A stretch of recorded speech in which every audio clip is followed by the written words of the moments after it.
Assalamualaikum dan salam sejahtera. Berita Didik 21 Disember bersama saya Tarushdie Muhammad Nazri.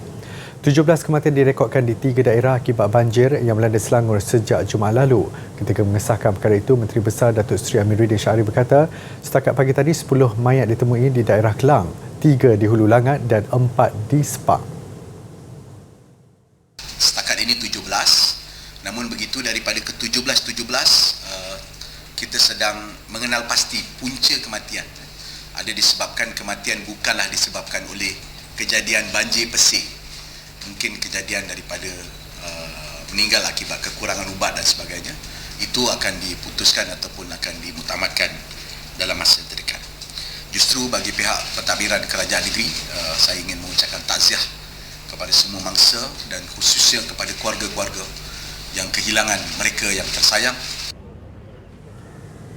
Daripada jumlah itu, 9 kematian dicatatkan di Taman Seri Muda Shah Alam susulan kejadian banjir yang melanda kawasan itu sejak Sabtu lalu.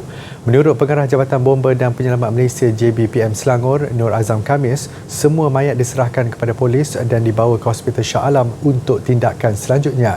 Setakat ini dilaporkan seramai 30,632 mangsa dari 4,672 keluarga ditempatkan di 203 PPS seluruh Selangor. Beberapa kawasan di utara Semenanjung membabitkan Perlis, Kedah, Pulau Pinang serta Kerian, Larut, Matang dan Selama di Perak dijangka mengalami hujan berterusan dan angin kencang mulai hari ini. Dalam satu kenyataan, Ketua Pengarah Jabatan Meteorologi Met Malaysia, Muhammad Helmi Abdullah berkata, ia susulan lekukan tropika yang dicerap di perairan utara Sumatera sedang bergerak ke timur menghampiri utara Semenanjung. Keadaan itu boleh menyebabkan hujan berterusan dan angin kencang di negeri utara Semenanjung yang boleh membawa banjir di kawasan berkedudukan rendah. Sehubungan itu, Met Malaysia telah mengeluarkan amaran hujan berterusan. Sementara itu, 3 daerah di Pahang dijangka mengalami banjir teruk apabila menerima limpahan air dari hulu Sungai Pahang dalam masa terdekat. Ia membabitkan daerah Pekan, Kuantan dan Rompin. Meskipun cuaca cerah, kebanyakan tempat terjejas banjir di negeri itu masih belum pulih. Di Perak, mangsa banjir di 2 daerah menurun kepada 263 mangsa berbanding 313 pada tadi. Berikutan itu, satu pusat pemindahan sementara PPS di Sekolah Kebangsaan Kuala Slim di Slim River telah ditutup. Menteri Kanan Pendidikan Datuk Dr. Razzie Jilin memaklumkan pihak sekolah akan memastikan kemudahan asas khususnya bilik darjah yang dijadikan tempat tinggal sementara atau pusat pemindahan sementara PPS berada dalam keadaan baik. KPM juga akan bersama membantu meringankan beban mangsa banjir selain memastikan keadaan di PPS selesa untuk kegunaan mangsa banjir. Dalam perkongsian di Facebook, beliau berkesempatan ke 2 buah sekolah di Sepang, Selangor iaitu Sekolah Kebangsaan RTB Bukit Canggang dan SK Bukit Canggang untuk meninjau keadaan sekaligus membawa sumbangan termasuk bekalan makanan serta barangan keperluan harian buat mangsa banjir. Terdahulu, SK RTB Bukit Canggang dilapor terputus bekalan elektrik. Pihak KPM turut menyumbang 1 unit generator set mudah alih bagi kegunaan di PPS berkenaan. Datuk Dr. Razzie juga berkesempatan mendengar luahan dan keluh kesah penduduk. Dalam pada itu, 55 sukarelawan guru pewaris negara GPN telah ke kawasan sekitar Shah Alam pagi tadi bagi membantu kerja-kerja pembersihan susulan keadaan air yang semakin surut. Orang ramai atau pihak korporat yang ingin menyalurkan sumbangan kepada mangsa banjir, khusus keluarga yang ditempatkan di PPS sekolah di bawah KPM, boleh membuat sumbangan melalui Yayasan Didik Negara YDN seperti yang tertera.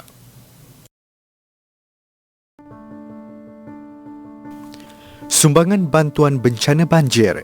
Anda boleh menyalurkan sumbangan anda kepada Yayasan Didik Negara menerusi akaun bank tertera. Sumbangan berbentuk barangan pula boleh disalurkan ke Pusat Pengumpulan Barang YDN.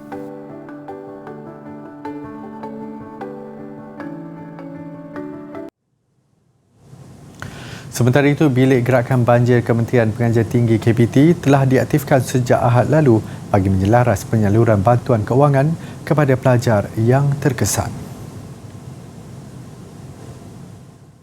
Bilik gerakan diselaraskan dengan seluruh universiti sekarang ini dan diaktifkan bermula semenjak musibah banjir berlaku 2 hari yang lepas.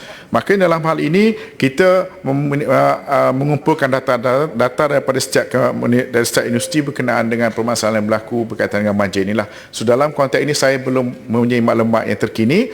Cuma macam hari ini pun saya akan turun petang ini habis penggulungan saya petang akan turun berjumpa dengan ke rumah mahasiswa-mahasiswa yang terlibat di kawasan inilah.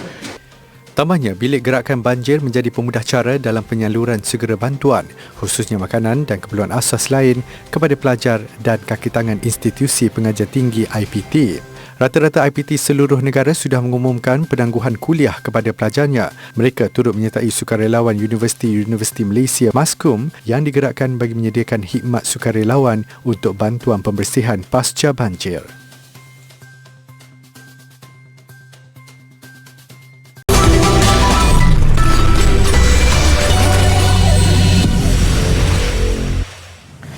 Bertemu kembali. Program pemerkasaan pelaksanaan kurikulum KPM Perkasaku yang diperkenalkan KPM pada September lalu bertujuan memberi penekanan kepada pemugaran literasi dan numerasi. Ia antara program pemulihan khas untuk murid sekolah rendah yang menghadapi masalah menguasai kemahiran asas 3M. Perkara itu dimaklumkan Menterinya Datuk Dr. Razzie Jidin di Dewan Negara hari ini. KPM juga memperkenalkan program literasi dan numerasi sekolah rendah untuk memastikan murid sekolah rendah menguasai sekurang-kurangnya tahap minimum iaitu tahap penguasaan 3 dalam bahasa Melayu, bahasa Inggeris dan matematik. Pelaksanaan program ini adalah sebagai sokongan pengajaran dan pembelajaran PDP yang menyeluruh untuk membantu memantapkan tahap penguasaan 3M.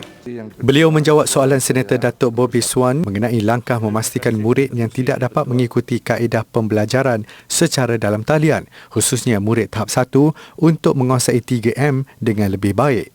Jelas Datuk Dr. Razzie, penekanan pemugaran literasi dan numerasi antara aspek penting KPM Perkasaku yang dilaksanakan September lalu bagi memantapkan penguasaan murid. Ia dirangka bagi memastikan murid menguasai kemahiran asas literasi dan numerasi melalui PDP secara bersemuka atau pengajaran dan pembelajaran di rumah PDPR yang bersesuaian dengan tahap keupayaan murid. Dalam perkembangan lain, beliau berkata kebanyakan sekolah telah mempunyai akses internet dan pihaknya akan memperluaskan penggunaan hotspot bagi melancarkan proses pembelajaran dan komunikasi.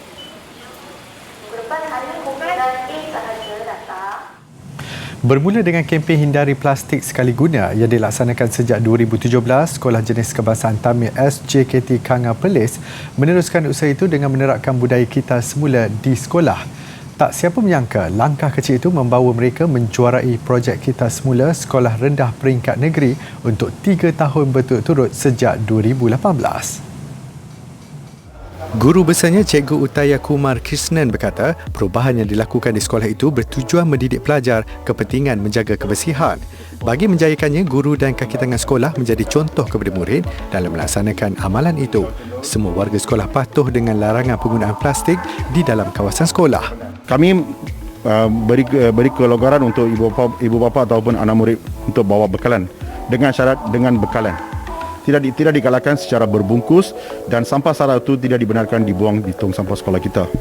Ini dapat menggalakkan sekolah kami zero plastik. Sampah sara kami pun memang tak dapat jumpa plastik dan juga paling pantang adalah polistiren dan juga straw. Dan dengan amalan ini sekolah kami dapat meningkatkan amalan untuk membudayakan murid-murid dalam kitar semula. Ia jelas dibuktikan apabila kawasan sekolah hanya memiliki 1 tong sampah, itu pun di kawasan kantin. Setiap kelas diletakkan 3 tong kitar semula bagi tujuan pengasihan sisa pepejal seperti kertas, aluminium dan plastik. Tong sampah itu dibeli menggunakan hadiah wang tunai yang dimenangi sekolah pada 2018. Menurut Cikgu Utaya, ibu bapa dan komuniti setempat turut membantu pihak sekolah menjayakan amalan kitar semula ini. Lebih daripada itu, pihak sekolah turut mengusahakan pelbagai tanaman yang ditanam sendiri murid tahun 4 hingga 6 di sekitar kawasan sekolah. Antaranya serai, kunyit, tebu, pisang, betik, cili serta terung, selain daun sirih, pokok kari dan rambutan. Sebagai langkah mengurangkan kos penjagaan pokok, mereka menghasilkan sendiri baja kompos dari sisa makanan kantin. Menariknya, wang hasil jualan kereta semula dan tanaman yang dijual ini digunakan bagi menampung bayaran bas sekolah kepada murid yang kurang berkemampuan. Mengikut Petua Pengarah Pelajaran Perlis Tuan Naharuddin, dia adalah menggalakkan sekolah akan menceburi mana-mana bidang untuk dapat keuntungan. Kami tak perlu mengharapkan mana-mana pihak. Sebab yang ini, duit ni yang kami dapat ni adalah untuk ke sekolah kami. Seperti juga kami tak perlu harapkan mana-mana pihak untuk dapatkan bantuan kesumbangan. Sumbangan daripada jenis sampah ini kami dapat gunakan untuk murid kami. SJKT Kangar mempunyai 12 guru dan 88 murid termasuk prasekolah. Mereka berhasrat melaksanakan projek mengutip dan mengumpul minyak masak terpakai untuk dijual semula pada masa akan datang. Sebabnya kami tunggu jadual. Sebenarnya minggu ni setelah hampir setahun bersiaran, Didik TV KPM menjadi tumpang murid-murid di seluruh negara. Pastinya ada yang mempunyai keinginan untuk mengetahui di sebalik tabir pengoperasian Didik TV KPM. Ada yang terinspirasi dengan keletah pengacaranya. Justru kempen Skuad Didik memberi peluang kepada mereka untuk mendalami bidang kewartawanan.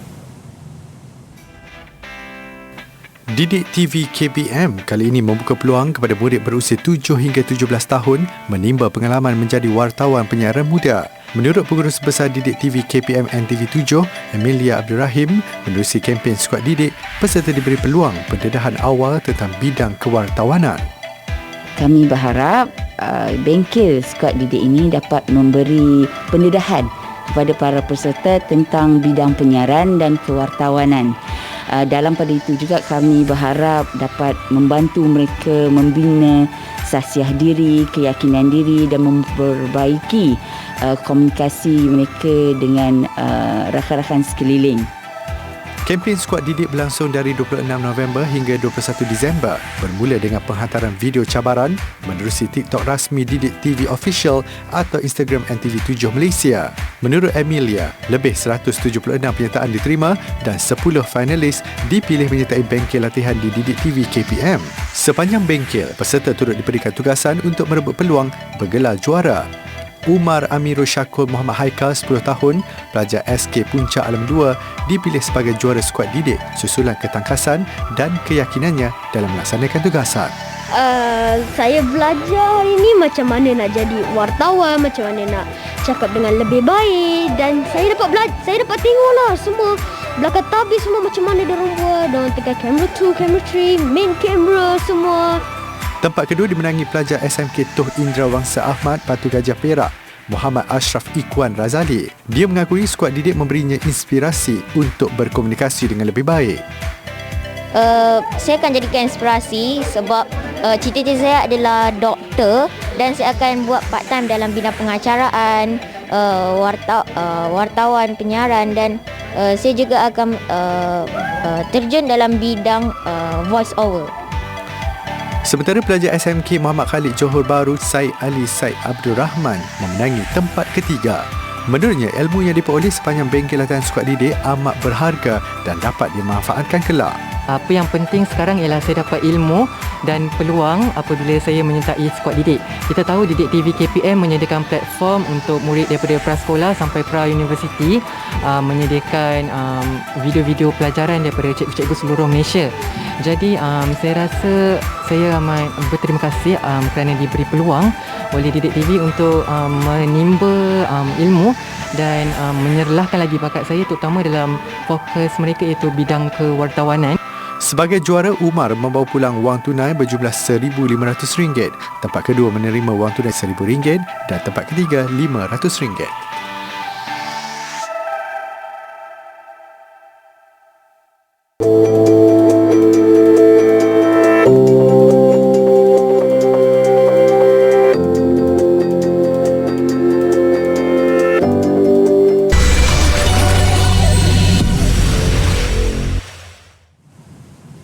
Minat berserta manfaat bagi dunia K-pop lazimnya kelab-kelab peminat di seluruh negara menganjurkan pelbagai projek amal menjelang sambutan ulang tahun kelahiran penyanyi mereka.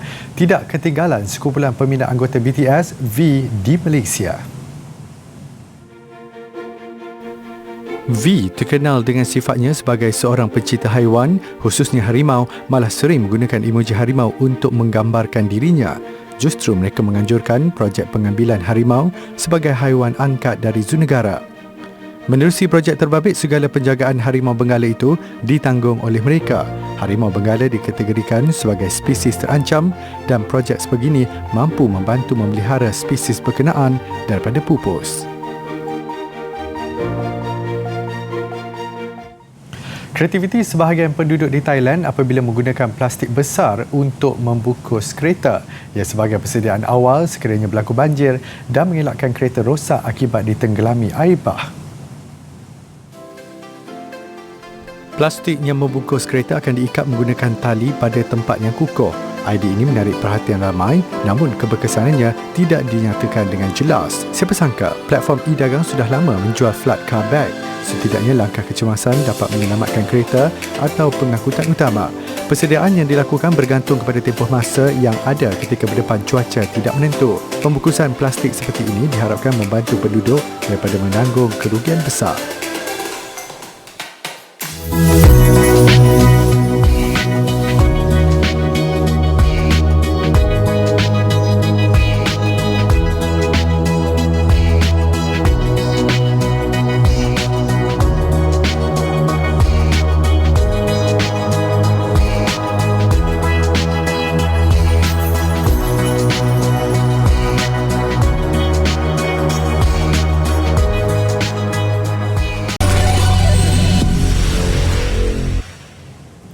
Sukan. Persatuan Bola Sepak Malaysia FAM memikul tanggungjawab sepenuhnya susulan prestasi hambar skuad kebangsaan pada saingan Piala AFF. Skuad Harimau Malaya bukan sahaja gagal mencapai sasaran mara ke perlawanan akhir, malah tidak mampu melepasi saingan kumpulan yang menyaksikan Malaysia sekadar di tangga ketiga kumpulan B. Presiden FAM Datuk Hamidin Mohamad Amin mengarahkan pengurusan pasukan kebangsaan mengemukakan segera laporan bedah siasat. Menerusi satu kenyataan yang dikeluarkan FAM, laporan mengenai prestasi pasukan kebangsaan di Singapura perlu dikemukakan kepada jawatankuasa pengurusan pasukan kebangsaan dalam masa terdekat. Ia akan diteliti terlebih dahulu oleh jawatankuasa pengurusan pasukan kebangsaan sebelum dibentangkan pada mesyuarat jawatankuasa eksekutif FAM. FAM meletakkan sasaran final kepada Harimau Malaya pada kempen Piala AFF kali ini. Begitupun sasaran itu jauh meleset menyaksikan skuad bimbingan Tan Chin Ho tidak mampu melepasi fasa kumpulan. Kali terakhir Malaysia terkandas pada saingan kumpulan pada edisi 2016. Menepati perancangan awal menundukkan dua pasukan lemah Kemboja dan Laos, namun mutu permainan Harimau Malaya jauh ketinggalan berdepan Vietnam dan Indonesia. Skuad kebangsaan tunduk kepada Vietnam 0-3 dan dimalukan barisan muda Indonesia 1-4. Selepas misi gagal di Singapura, timbul kembali saranan agar Harimau Malaya mendapat sentuhan kepakaran jurulatih asing. Sebagaimana 4 pasukan yang berjaya ke separuh akhir kali ini, Indonesia, Thailand, Vietnam dan Singapura masing-masing dibimbing pengendali luar.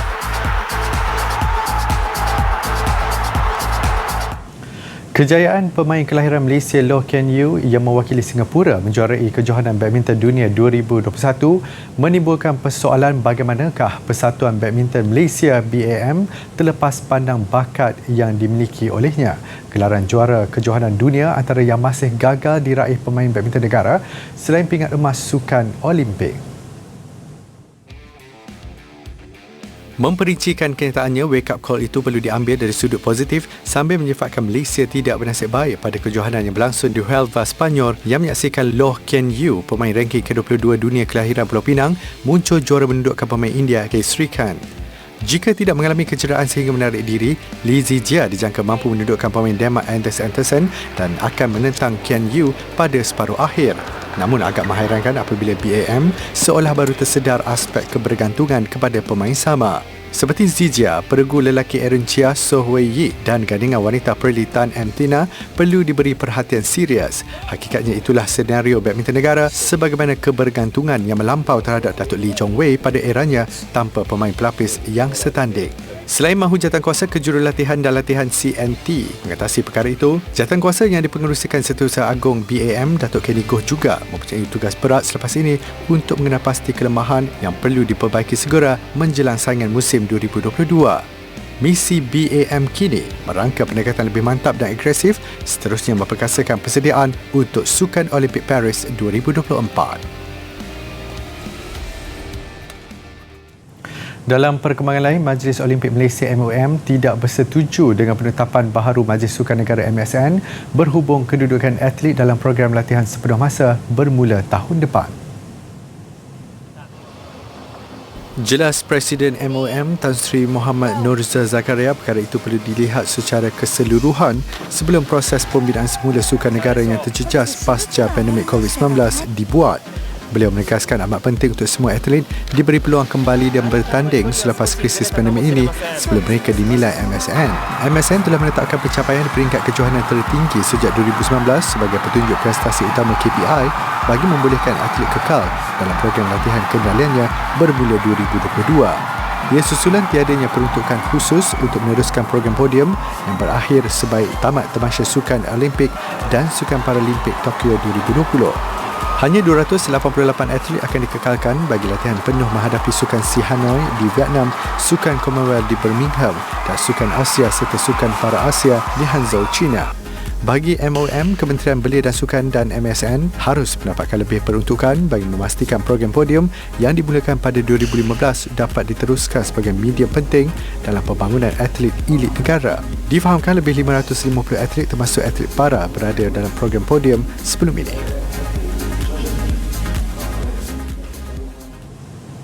16 pasukan pengukir ais mengubah seluruh bandar di Siberia menjadi syurga musim salji. Paparan festival itu mengakhiri Buletin Didik. Saya Tarushdin Muhammad Nazri, salam hormat dan Assalamualaikum.